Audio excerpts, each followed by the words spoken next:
Bonjour à tous, je suis Tissam Benjelloun, thérapeute de couple et psychologue au sein du cabinet de psychologie Benjelloun.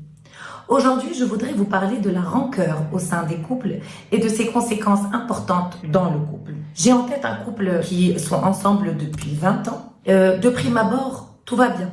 Socialement, ils sortent, ils voyagent, ils sont d'excellents parents. Mais le couple s'est vidé. Il s'est vidé depuis quand? Lorsqu'on remonte dans le temps, le monsieur le situe à une période où il ressentait que ses besoins étaient insatisfaits. Il avait besoin d'attention, d'écoute, de présence importante à un moment donné de sa vie. Et sa femme n'a pas su répondre à ce moment-là. Mais parce qu'il n'avait pas forcément exprimé ce besoin de manière claire. Et du coup, il a commencé à ruminer. Et sa colère a entraîné de grosses frustrations qui l'ont amené à lui-même vouloir se venger et à se dire, ben moi aussi, en retour, je ne vais plus donner, je vais devenir être froid. Moi aussi, je vais être moins à l'écoute. La conjointe qui ne savait rien de tout ça était étonnée et elle est rentrée dans une colère aussi importante parce que elle comprenait pas. Du coup, la froideur s'est installée. Il y a eu de grosses colères, un manque de dialogue, d'échanges, des non-dits, des fausses interprétations. Et aujourd'hui, ce couple est au bord du divorce. Il n'échange plus à cause de ses rancunes accumulées, à cause de frustrations accumulées et non dites. Ce qu'il faut savoir, c'est que la rancœur est réellement un sentiment extrêmement négatif qui isole la personne qui le ressent et qui le ronge de l'intérieur. C'est vraiment, si vous voulez, comme du poison qu'on emmagasine dans un sac en silence et qui, comme un acide, va ronger tout ce qu'il y a autour de lui. Et bien sûr, ça va nous empêcher d'avancer.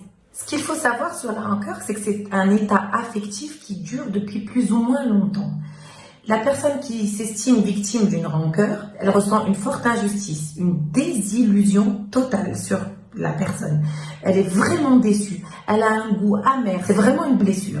Et elle se caractérise par un sentiment de colère, un vrai désir de vengeance, une révolte, une vraie déception, un fort sentiment de tristesse.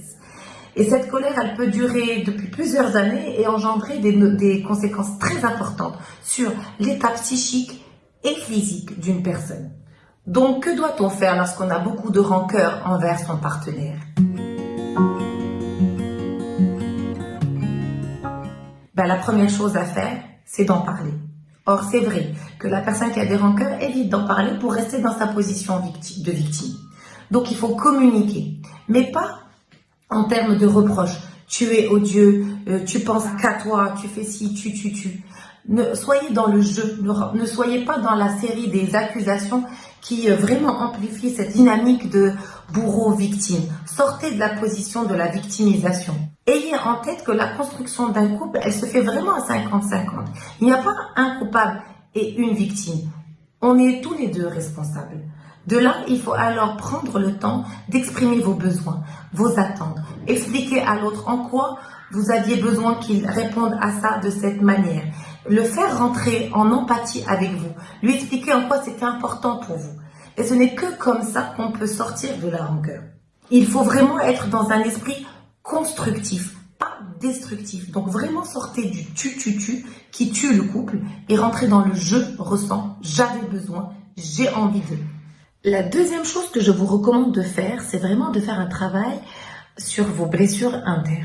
Au lieu d'en vouloir à la personne envers qui vous avez des rancœurs et de rejeter la faute envers lui, posez-vous la question suivante. Cette situation me touche énormément, elle me blesse profondément. Qu'est-ce qui se passe? Qu'est-ce qu'elle est venue toucher à l'intérieur de moi? C'est qu'elle est venue probablement toucher une blessure profonde, peut-être une blessure du passé.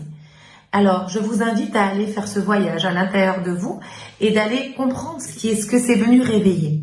Et vous comprendrez qu'il ne s'agit pas de cette personne. Il s'agit d'une blessure du passé, enracinée dans votre esprit, qui vient justement de s'être réveillée à l'occasion de cette frustration.